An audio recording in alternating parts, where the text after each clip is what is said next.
Hello everyone, welcome to Book Hive Educators. और आज का टॉपिक है टाइम एंड वर्क, समय एवं कार्य। So let's begin. देखिए, अब इसमें एक जो फॉर्मूला होता है, उस फॉर्मूला को बताने से पहले मैं एक एग्जांपल आपको बता रहा हूँ कि जिससे हम कनेक्ट कर सकें। ठीक है, फॉर्मूला विथ एग्जांपल। मैंने बोला कि भाई कोई पर्सन ए है और एक दूसरा पर्सन बी है। तो जो ए है उसको कोई वर्क करना है, और ये वर्क क्या है? 200 चेयर बनाना, 200 चेयर्स। कोई दूसरा पर्सन बी है,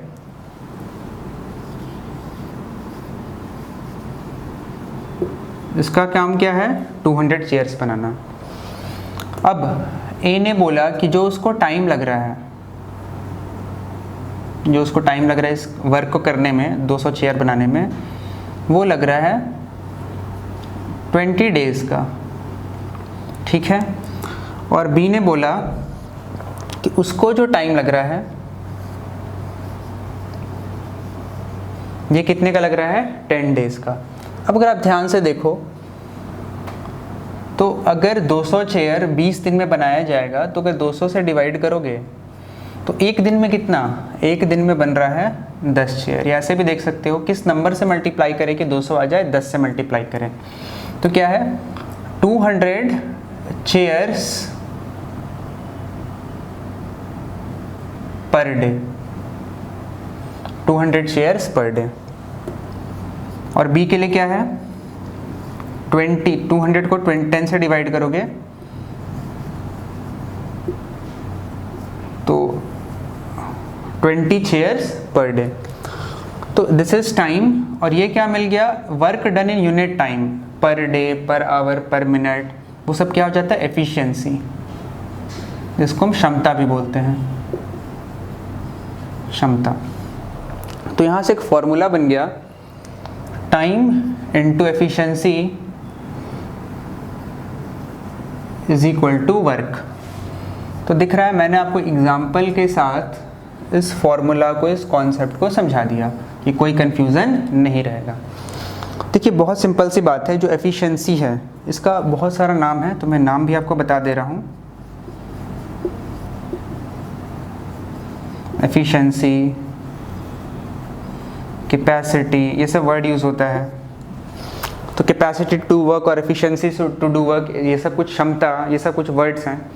तो आप एक बात समझो कि जैसे इसको और सिंपल कर लेते हैं, अपने डे टू डे लाइफ में कर लेते हैं कि दो स्टूडेंट्स हैं, ए और बी। मैंने कहा आपको 200 पेज पढ़ना है, 200 पेज। अब 200 पेज अगर आप 20 दिन में पढ़ रहे हो तो एक दिन में कितना पढ़ोगे? 10 पेजेस पर डे। और वही कोई दूसरा स्टूडेंट भी है, वो 200 पेज अगर 10 दिन में पढ़ रहा है, इसका मतलब वो एक दिन में 20 पेजेस पर डे ज़्यादा। मतलब एफिशिएंसी सभी का अलग होता है, क्योंकि सभी का कैपेसिटी, स्किलनेस अलग होता है। देखिए, एक और रिजल्ट आप यहाँ से कंक्लूड कर सकते हैं कि time is inversely proportional to efficiency. Time is inversely proportional to efficiency. आप देखो यहाँ पे, मैं यहाँ दिखा भी रहा हूँ आपको, जो मैंने वहाँ लिखा है कि ए और बी, ए अगर 20 दिन ले रहा है तो बी 10 दिन। तो ए का एफिशिएंसी 10 है और बी का एफिशिएंसी 20 है। तो क्या रेशियो आ गया? 2:1। और यहाँ क्या रेशियो आ गया? 1:2। तो दिख रहा है क्या है? इनवर्सली प्रोपोर्शनल है। टाइम और एफिशिएंसी क्या होते हैं? Inversely proportional. जो ज़्यादा टाइम लेगा उसका एफिशिएंसी कम है, जो कम टाइम लेगा उसका एफिशिएंसी ज़्यादा है। तो ये पूरा कॉन्सेप्ट है टाइम एंड वर्क का, जो आपको आना चाहिए। Hope is it clear to everyone? यही कॉन्सेप्ट वर्क एंड वेजेस में भी होगा, यही कॉन्सेप्ट पाइप एंड सिस्टम में भी होगा। चलिए, मूविंग फॉरवर्ड। अब इसे मैं इरेज कर रहा हूँ।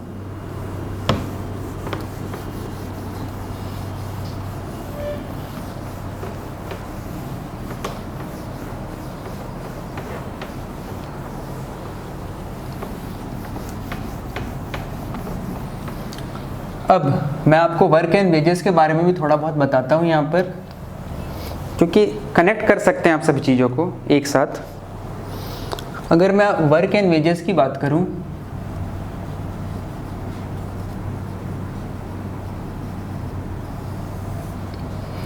तो देखो, जो आपने यहाँ सीखा उसी को हम रिलेट कर सकते हैं।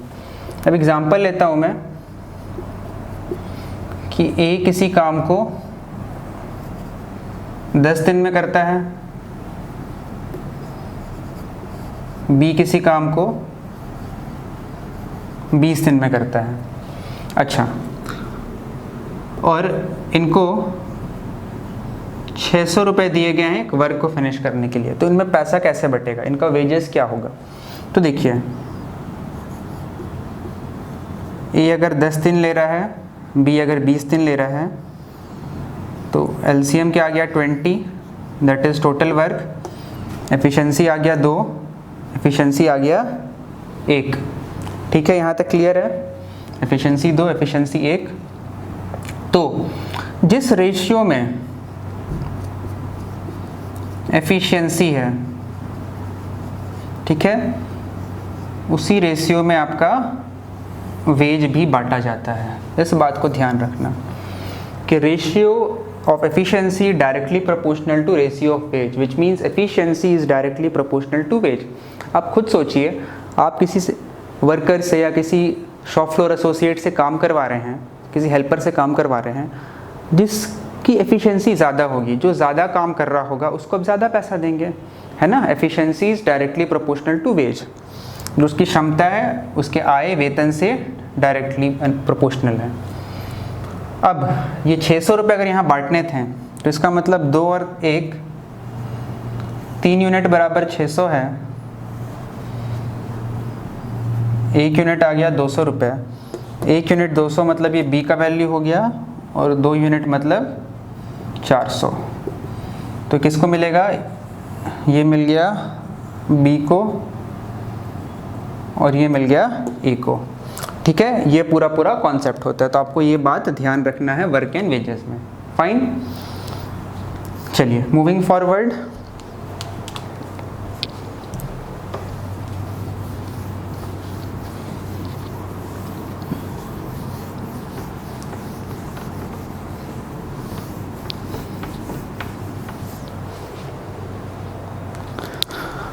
बिल्कुल इसी में आता है एक और कॉन्सेप्ट,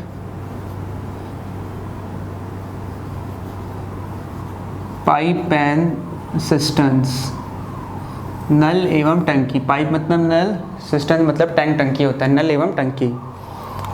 अब देखो, मैं यहाँ पे आपको एक टैंक बना के ही समझा दे रहा हूँ,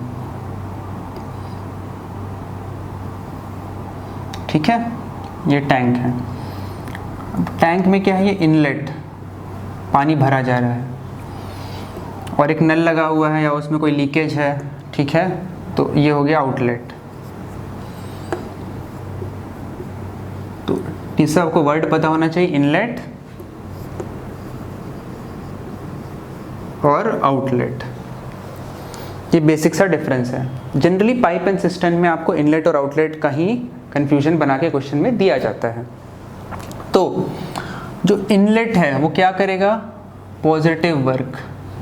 आउटलेट क्या कर रहा होगा? Negative work. मतलब ये पानी भर रहा है और ये पानी निकाल रहा है, मतलब ये वर्क पॉजिटिव है, और ये वर्क नेगेटिव मतलब वर्क को डिस्ट्रॉय किया जा रहा है। तो इसी पे आपको क्वेश्चंस रहेंगे, तो आपको ये ध्यान में रखना है कि जहाँ इनलेट है उसको पॉजिटिव, आउटलेट को नेगेटिव लेना है। रेस्ट पूरा कॉन्सेप्ट जैसा हमने time and work and wages में देखा वैसा ही है। अच्छा, अब एक कॉमन सा फॉर्मूला जो इस चैप्टर में रहेगा ही रहेगा,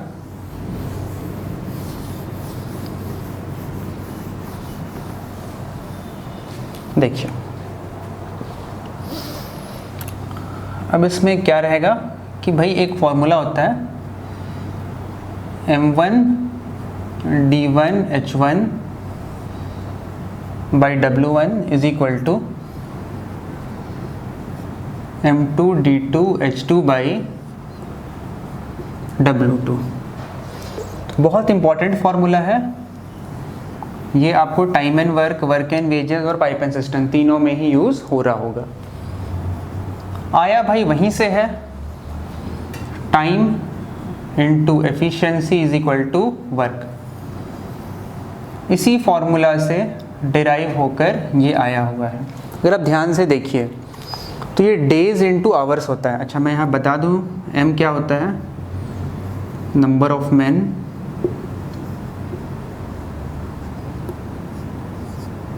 d है नंबर ऑफ डेज,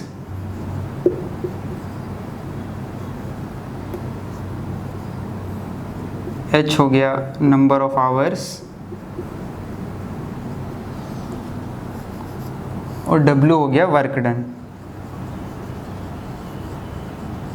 ठीक है, तो अगर आप देखो डेज इनटू आवर्स, ये पूरा पूरा क्या हो गया टाइम, और नंबर ऑफ मैन मतलब एफिशिएंसी, तो टाइम इनटू एफिशिएंसी, और वो जो वर्क कर रहे हैं W1 उसके सामने आता था, डिवाइड करके लिखा गया था, बस हमने क्रॉस में इसे मल्टीप्लाई कर दिया। ठीक है, ये टाइम इनटू एफिशिएंसी इस वर्क के प्रोपोर्शनल, ये W1 यहाँ था, ये टाइम इनटू एफिशिएंसी इस W2 वर्क के प्रोपोर्शनल।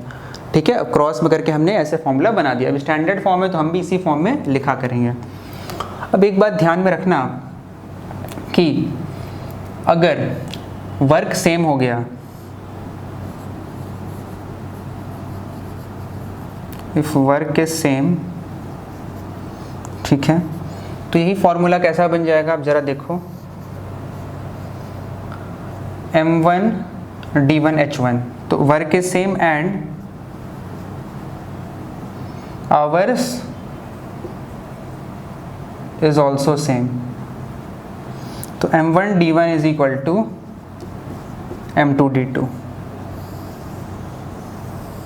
ठीक है, इसी को बोलते हैं मैन डेज फॉर्मूला।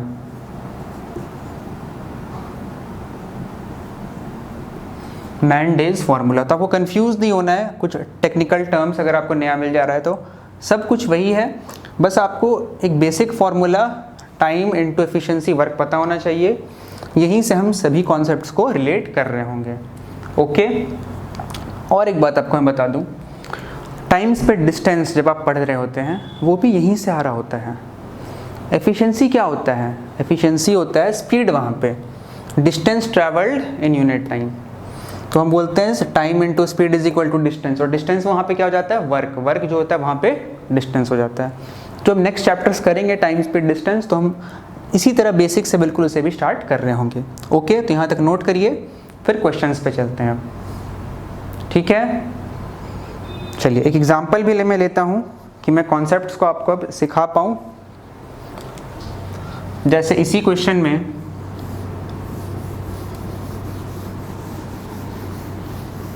एक एग्जांपल ले लेता हूँ मैं इसी क्वेश्चन में।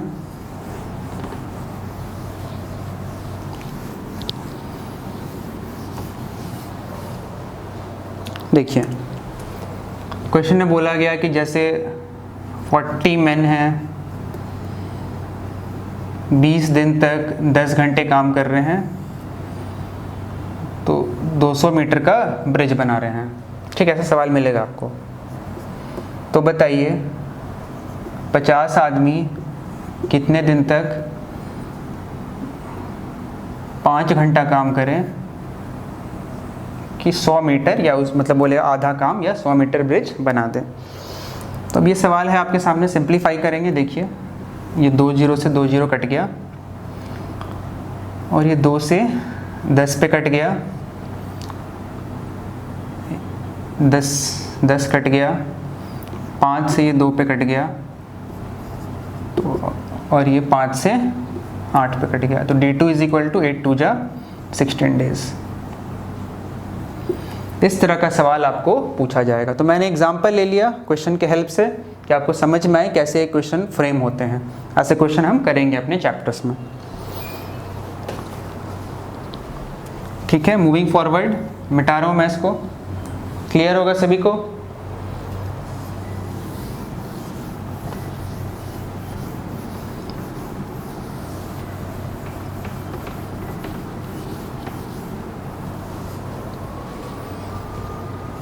देखिए एक और एग्जांपल मैं लेता हूं ताकि कॉन्सेप्ट क्लियर हो जाए सभी का।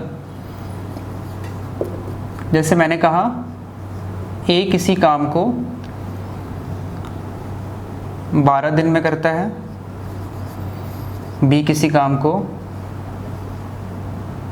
20 दिन में करता है और सी किसी काम को 15 दिन में काम करता है। ऐसा कोई क्वेश्चन है तो आपसे पूछा गया कि तीनों मिलकर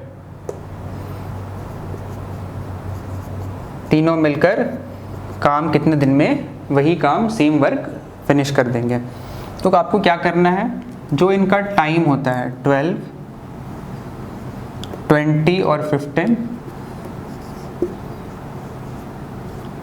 इसका एलसीएम ले लेना है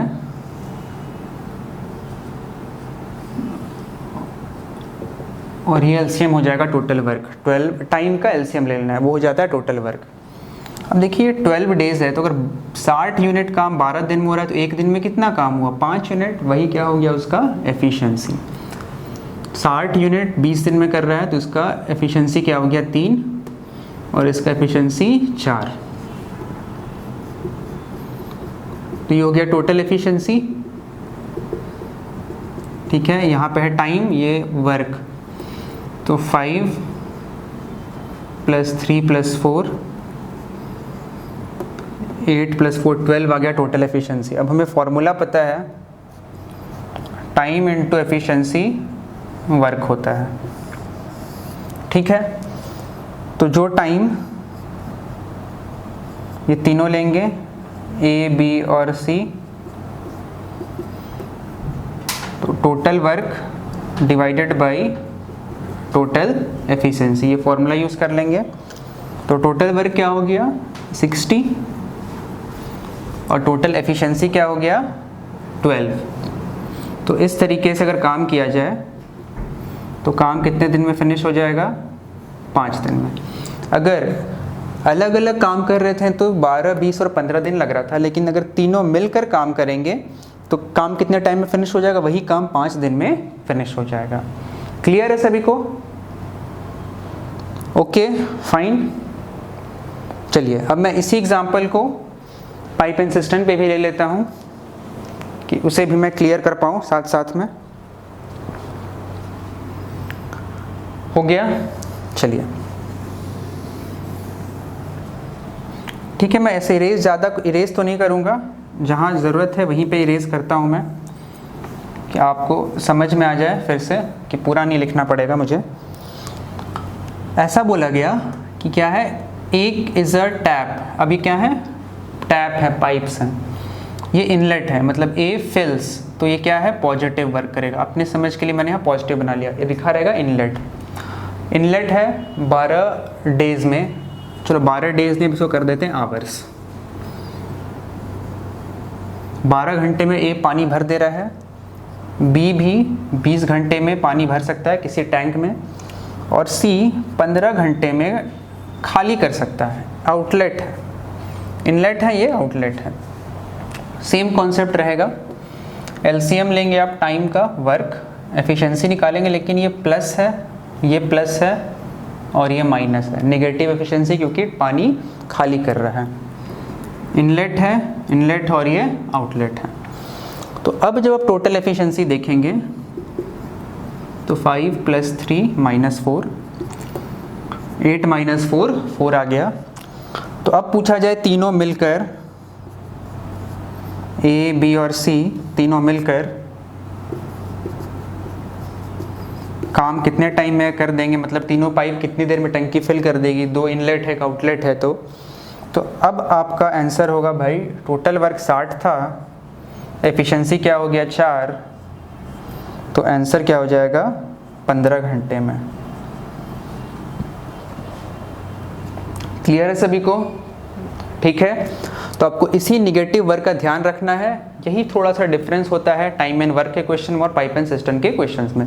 रेस्ट आप देखोगे सारी बातें वैसे ही चलेंगी, पूरा कॉन्सेप्ट सेम है। चलिए यहाँ तक नोट कर लीजिए, फिर अब हम क्वेश्चंस की तरफ चलते हैं।